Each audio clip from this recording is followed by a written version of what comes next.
नदी के बालू को आपने बेच दिया, पत्थरों को आप बेच दिए, कोयला को आप लुटवा रहे हैं। अंतर्विरोध भी है और अविश्वास भी है, जिसके कारण उन लोगों को साथ में रखना उनकी मजबूरी है।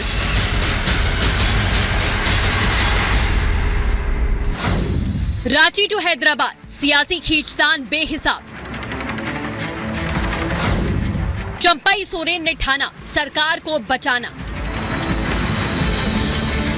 दिल्ली से रांची और रांची से हैदराबाद तक सियासी खींचतान जारी है। वजह है झारखंड में जेएमएम और महागठबंधन की सरकार। महागठबंधन अपनी सरकार को बचाने के लिए रांची से निकलकर हैदराबाद पहुंच चुकी है। चंपाई सोरेन अपने समर्थन वाले विधायकों को तो कल ही प्राइवेट प्लेन में बैठाकर रांची छोड़ना चाहते थे, लेकिन मौसम ने महागठबंधन की उम्मीदों पर पानी फेर दिया था। फ्लाइट रद्द हुई तो सोरेन समर्थक विधायक एयरपोर्ट से लौट आए। सोरेन समर्थक विधायक कल हैदराबाद नहीं पहुंच पाए, लेकिन आज वो समय पर हैदराबाद पहुंच गए और एक रिजॉर्ट में सभी 39 विधायक ठहर चुके हैं।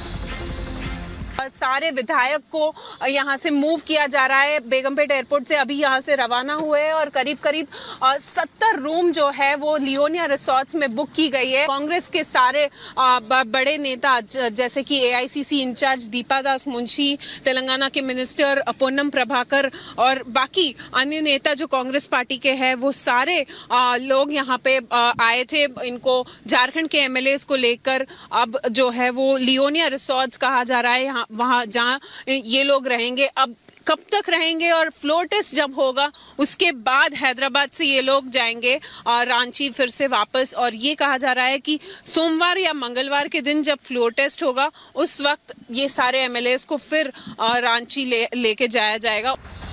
झारखंड से लेकर हैदराबाद तक सियासी भूचाल मचा हुआ है। बीजेपी भ्रष्टाचार का नाम लेकर लगातार सोरेन पर हमला बोल रही है। बीजेपी का कहना है कि भ्रष्टाचारियों पर एजेंसियां लगातार शिकंजा कस रही हैं। 4 वर्षों से आप लूटने में लगे हुए। नदी के बालू को आपने बेच दिया, पत्थरों को आप बेच दिए, कोयला को आप लुटवा रहे हैं। अब झारखंड के भविष्य के साथ आप खेल रहे हो। हर वर्ग के लोग यहाँ दुखित है हेमंत सोरेन की सरकार से, इसकी लूट से, इनके भ्रष्टाचार से। इतना भ्रष्टाचार, इतना लूट और इसके बाद कोई केंद्रीय एजेंसी कुछ नहीं कर रही है तो कैसे लोकतंत्र बचेगा। तो आप तो उन सारे लोगों को ये विश्वास हुआ कि नहीं, मोदी के रहते अब कोई भ्रष्टाचारी बच नहीं सकता है। बीजेपी न सिर्फ सोरेन को आड़े हाथ ले रही है, बल्कि भ्रष्टाचार का नाम लेकर और सोरेन के सहारे बीजेपी ने कांग्रेस पर भी जमकर हमला बोला और कांग्रेस को बीजेपी ने सबसे बड़ा भ्रष्टाचारी बता दिया। साथ ही इसे विपक्ष का डर बताया और कहा कि तभी ये लोग हैदराबाद भाग रहे हैं। उनके अपने अंदर का अंतर्कलह है, क्योंकि ये अपने में विश्वास नहीं है, अविश्वास की स्थिति है कि ये लूट के में हिस्सेदारी चाहते हैं और बड़ी हिस्सेदारी चाहते हैं। जो 4 साल जो सरकार चली वो लूट के लिए ही बनी थी। लूट, जल जंगल जमीन सभी को लूटा है उन लोगों ने। कई एक बड़े चार्जेज लगे हैं और उस पर कार्रवाइयाँ भी चालू हो गई है। तो लूट में हिस्सेदारी चाहिए।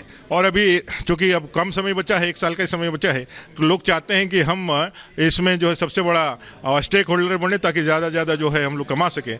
ऐसा उनके अंदर अंतर्कलह भी है, अंतर्विरोध भी है और अविश्वास भी है, जिसके कारण उन लोगों को साथ में रखना उनकी मजबूरी है और इसी कारण से वो भाग करके एक साथ गए हुए हैं। एक तरफ सियासी बवाल मचा है और दूसरी ओर हेमंत सोरेन की मुश्किलें बढ़नी शुरू हो गई हैं। हेमंत को कोर्ट ने 5 दिन की रिमांड पर भेजा है। इस दौरान ईडी सोरेन से पूछताछ करेगी। 5 दिन का रिमांड अगर है तो हमने कहा है कि इसको नाइट स्टे जेल कैंपस में ही करने की सुविधा दी जाए।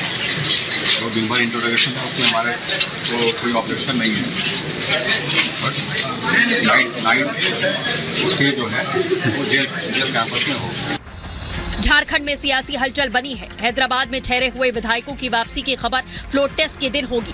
चंपाई सोरेन को डर है कि कहीं उनके विधायकों को तोड़ न लिया जाए।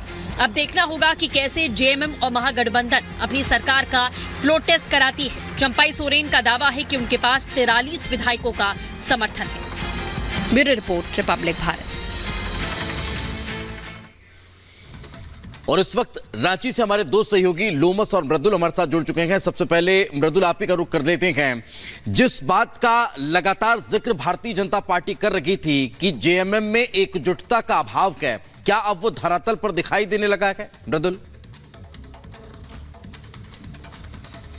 बिल्कुल, देखिए वो इसलिए दिखाई देने लगा है क्योंकि अगर आप कल के घटनाक्रम पर भी नजर डालेंगे तो कुछ ऐसा ही लग रहा था कि सब कुछ साधने की कोशिश की जा रही है और एक ही परिवार के अंदर इस तरह की तल्खियां बढ़ गई हैं कि किसी तीसरे व्यक्ति को कमान दी गई है। ये तो एक पहलू रहा, लेकिन दूसरा पहलू ये कि बसंत कुमार, जिनकी खबरें ये भी है कि अंदर खाने उनकी मुलाकात भारतीय जनता पार्टी से भी हो रही है, लेकिन अब इसमें कितनी सच्चाई है तो आने वाला वक्त बताएगा, लेकिन उन्हीं को जिम्मेदारी दे दी गई कि आप विधायकों को लेके जाइए। दूसरी तरफ हम सीता सोरेन को देख रहे थे जो शपथ ग्रहण के दौरान अंदर मौजूद थी राजभवन के, तो आप समझिए पहले उन्हें साधने की कोशिश की। तीसरा पहलू यह है कि अभी तक जितने भी विधायक हैं, कुछ विधायक तो ऐसे भी हैं दीपेश जो यहां पर पहले से ही हेमंत सोरेन के खिलाफ रहे हैं और उनके जेल जाने के बाद अब वो भी आगे आकर अपना पद मांग रहे हैं या अपनी पदवी चाहते हैं कि उन्हें भी कोई बड़ा मौका दिया जाए। और कुछ ऐसे विधायक भी हैं क्योंकि जिस क्षेत्र से चंपई सोरेन आते हैं उसके इतर दूसरा क्षेत्र है जहां से बड़ी संख्या में विधायक आते हैं और वो भी चाहते हैं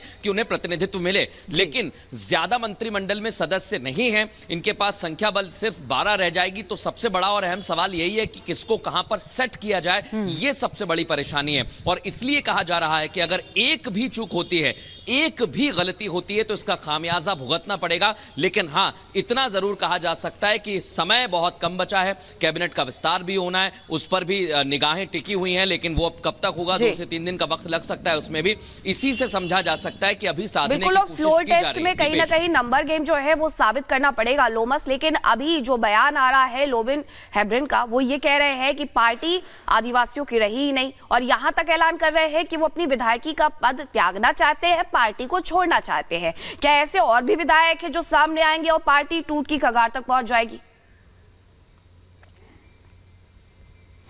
बिल्कुल, मैं आपको बता दूं कि एक तरफ जहां पे जेएमएम अपने विधायकों को साधने की कोशिश कर रही है और जब फ्लोर टेस्ट होगा तो तमाम विधायक वहां पे मौजूद रहे, उसको लेकर के लगातार ही विधायकों को कहा जा रहा है कि आप एकजुटता दिखाएं। लेकिन दूसरे तरफ जहां पे लोबिन हेम्ब्रम का बगावती सुर देखने को मिल रहा है, वहां पे साहिबगंज में वो मीडिया से बात करते हुए उन्होंने ये कहा कि जो चंपई सोरेन ने सीएम पद की शपथ ली है वो सरासर गलत है और उनको, क्योंकि वो बाहर से आते हैं, वो संथाली नहीं है और जो संथाल के सीएम को बनाना चाहिए, जो संथाल से आए, जो संथाली हो, जो आदिवासी हो, उसी को सीएम बनाना चाहिए था।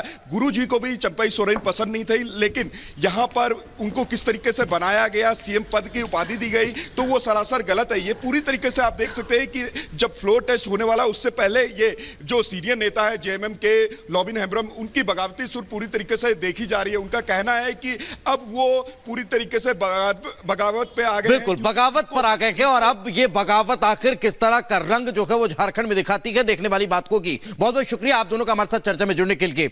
आगे बढ़ते हैं और अगली खबर का रुख करते हैं, बात कर लेते हैं संसद की, जहां पर लोकसभा में ओवैसी एक बार फिर सरकार पर भड़कते हुए नजर आए। इतना नहीं, उन्होंने ये तक कह दिया कि सरकार हर मस्जिद को छीनना चाहती है, दबाव सरकार बना रही है, सत्य से भय नहीं, कानून पर सवाल। तो इस तरह की बातें हो रही है, मुस्लिमों को दबाने की कोशिश हो रही है, ये ओवैसी कह रहे हैं। लोकसभा में सरकार पर भड़कते हुए असदुद्दीन ओवैसी ने सरकार पर मस्जिदों को छीनने का आरोप लगाया और कहा कि मुस्लिमों को दबाने की कोशिश हो रही है।